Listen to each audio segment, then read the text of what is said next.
Hello everyone, ఏంటి blouses పట్టుకొచ్చింది అనుకుంటున్నారా?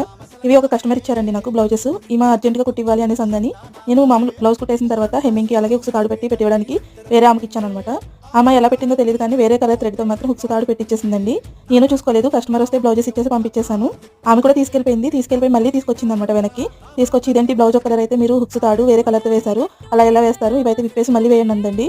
నాకైతే తప్పదు కదా అనిపించింది. నేను చేసిన మిస్టేక్కి నాకే తప్పదు కదా అని మొత్తం తీసేసి మళ్ళీ వేయాల్సి వచ్చింది. నేను చేసిన తప్పు అయితే మీరు మాత్రం చేయకండి. ఒకసారి ఇచ్చేటప్పుడే వాళ్ళకి చెప్పండి, వేరే వాళ్ళకి ఇస్తే మాత్రం హుక్స్ తాడు సేమ్ కలర్ దారంతో వేయండి అని. అలానే మనం డెలివరీ ఇచ్చేటప్పుడు కూడా బ్లౌజెస్ ఒకసారి చెక్ చేసుకుని అయితే ఇవ్వాలండి. నాకైతే ఈ ఎక్స్పీరియన్స్తో ఇలానే అనిపించింది ఇలా చేసిన తర్వాత. ఇంకేం చేస్తాను చెప్పండి, ఇంకా మొత్తం అన్ని హుక్స్ అంతా తీసేసి ఏ దారం పోగులు ఏమీ లేకుండా మొత్తం అంతా తీసుకొని మళ్ళీ హుక్స్ తాడు పెట్టివ్వాల్సి వచ్చిందండి. ఈ ఒక బ్లౌజ్కి ఆమె ఇంకొక 2 బ్లౌజెస్ ఇచ్చింది, కానీ వాటికైతే సేమ్ కలర్ తోటి హుక్స్ తాడు పెట్టించిందండి. నేను బ్రతికిపోయాను అనుకున్నాను. వీడియోస్ నచ్చితే కనుక మన ఛానల్ని సబ్స్క్రైబ్ చేసుకోండి, అలానే మన వీడియోస్ని లైక్ చేయండి. ఇంకేం వీడియోస్ పెట్టాలనేది కూడా కామెంట్ చేయండి.